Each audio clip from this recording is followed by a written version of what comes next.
Selamat malam semuanya, selamat datang di video pembelajaran saya. Saya adalah Abdullah Gansita dari TK2D, kuliah di Politeknik Negeri Semarang. Pada sesi kali ini saya akan membahas topik baru yang sangat mendasar dan krusial dalam dunia teknik telekomunikasi, yaitu sistem komunikasi analog. Sesuai namanya, topik ini terdiri dari dua kata kunci utama, yaitu analog dan komunikasi.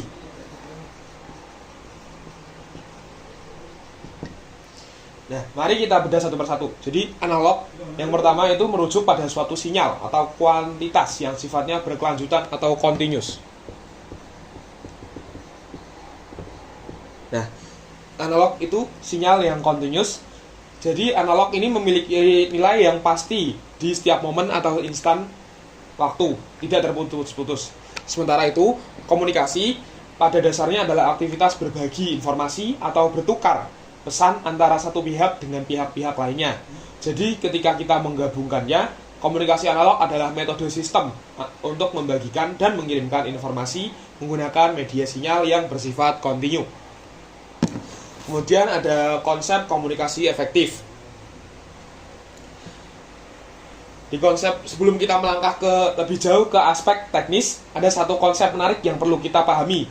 Sebuah konsep komunikasi bisa disebut efektif dari sudut pandang teori komunikasi. Komunikasi dikatakan efektif apabila pengirim pesan menyampaikan suatu informasi yang baru, acak, atau belum diketahui sama sekali oleh pihak penerima. Mengapa demikian? Bayangkan jika saya terus-menerus menyampaikan hal-hal yang sudah kalian ketahui di luar kepala. Kalian pasti akan bosan dan tidak tertarik untuk mendengarkan hal yang sama terjadi ketika kalian mengobrol sama teman. Nah, jika topik yang dibahas adalah hal yang sudah sama-sama diketahui secara pasti, interaksi menjadi tidak menarik.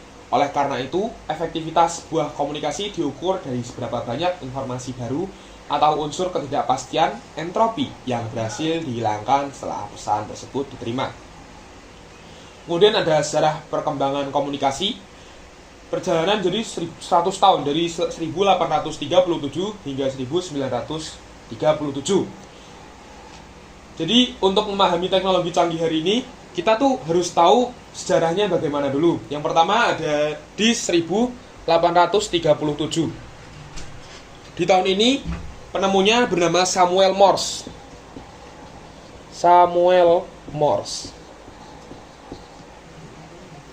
Nah, teknologi yang ditemukan oleh Samuel Morse itu sesuai namanya, yaitu sandi Morse atau komunikasi jarak jauh menggunakan sistem 4 kode berbasis ketukan listrik. Kemudian di tahun 1975 ada Alexander Graham Bell.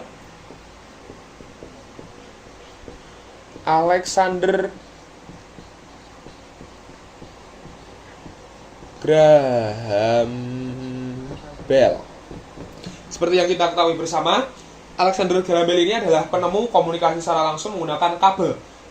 Kemudian di tahun 1901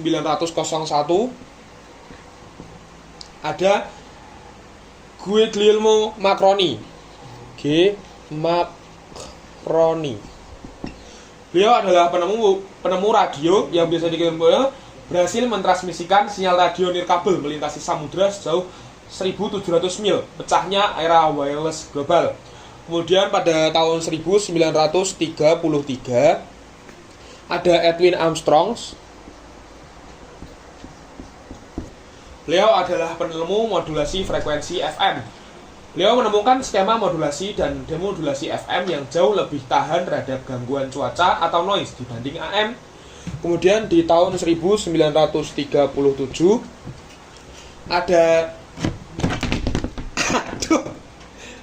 ada Alex Reeves. Alex Reeves adalah menemukan pulse code modulation atau PCM. Metode encoding sinyal suara ke bentuk digital menjadi jembatan evolusi dari analog ke digital. Kemudian kita pindah ke selanjutnya, yaitu elemen inti sistem komunikasi analog atau diagram blok. Jadi sekarang kita masuk ke pembahasan yang sangat penting secara arsitektural, yaitu diagram blok sistem komunikasi. Setiap sistem komunikasi tidak peduli betapa rumitnya, pasti memiliki elemen-elemen dasar ini. Proses pengiriman informasi mengalir secara beruntutan mulai dari sumbernya hingga ke penerima akhir. Mari kita gambarkan bagian alurnya terlebih dahulu, lalu kita bahas fungsi masing-masing blok secara mendalam. Yang pertama adalah sumber informasi. Sumber informasi kemudian masuk ke input transducer.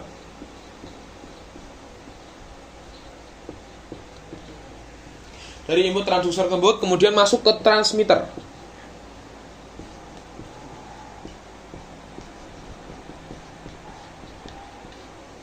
Dari input transmitter tersebut kemudian masuk ke channel.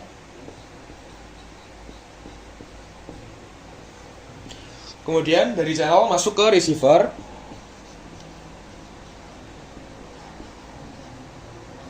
Kemudian dari receiver masuk ke output transducer. Dari output transducer tersebut kemudian diterima oleh penerima informasi.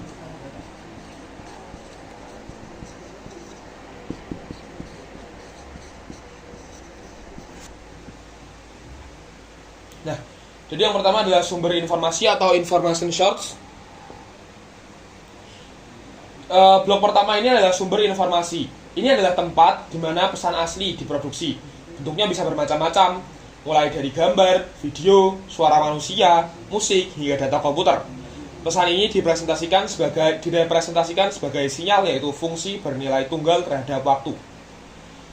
Kemudian ada input transducer. Input transducer ini seringkali seringkali tidak berada dalam bentuk listrik. Contohnya suara saya yang berupa getaran udara.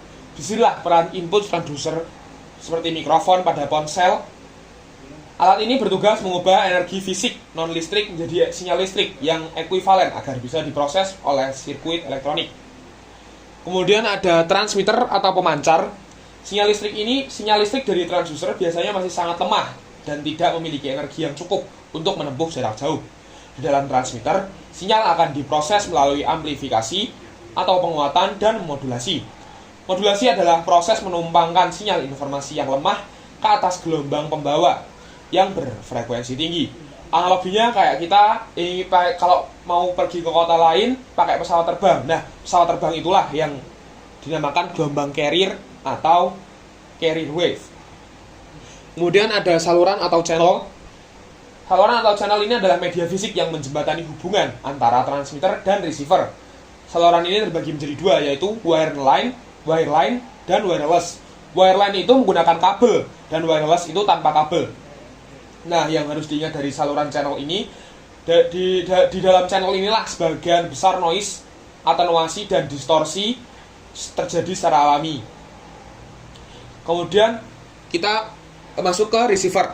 Setelah itu masuk ke receiver. Setelah sinyal bercampur dengan noise di ujung tujuan, receiver tugasnya itu melakukan kebalikan dari proses transmitter. Jika awal di transmitter itu melakukan modulasi, maka di receiver kita melakukan demodulasi. Proses ini berguna untuk mengekstrak dan memisahkan kembali sinyal informasi asli dari gelombang pembawa atau carrier wave frekuensi tinggi. Kemudian setelah dari receiver masuk ke output transducer. Sinyal yang berhasil didekode oleh receiver tadi masih berbentuk sinyal listrik. Nah, karena telinga manusia tuh nggak bisa mendengar sinyal listrik, maka kita butuh output transducer seperti speaker. Speaker ini mengubah kembali sinyal listrik menjadi getaran suara fisik yang bisa kita dengar kembali secara normal. Kemudian yang terakhir ada penerima informasi. Ini adalah target atau tujuan akhir dari pesan tersebut. Misalnya teman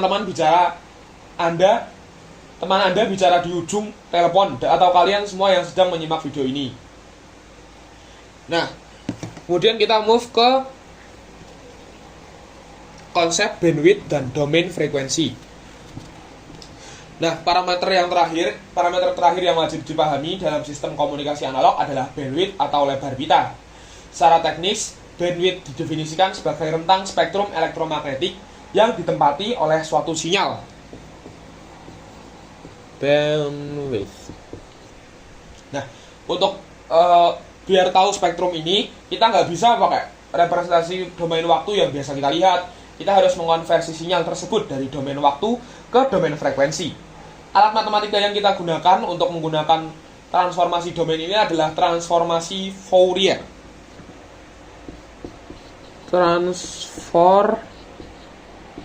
Fourier. Dengan mengetahui bandwidth, kita bisa merancang saluran yang efisien agar tidak terjadi tumpang tindih antar sinyal komunikasi. Nah, sekian yang sampai sini kita udah mengupas tuntas dasar-dasar perjalanan sejarah komunikasi analog beserta arsitektur diagram blok utamanya. Pemahaman diagram blok ini akan menjadi modal dasar kita sebelum masuk ke rumus-rumus modulasi matematis di pertemuan berikutnya. Nah, sebelum saya mengakhiri kelas, apakah ada di antara kalian yang masih kebingungan atau ingin mengajukan pertanyaan? Kalau memang ada, nanti komen di kolom komentar ya, dan tanyakan langsung. Saya akan berusaha menjawab secepat mungkin. Jika materi ini bermanfaat, jangan lupa membagikannya ke teman-teman.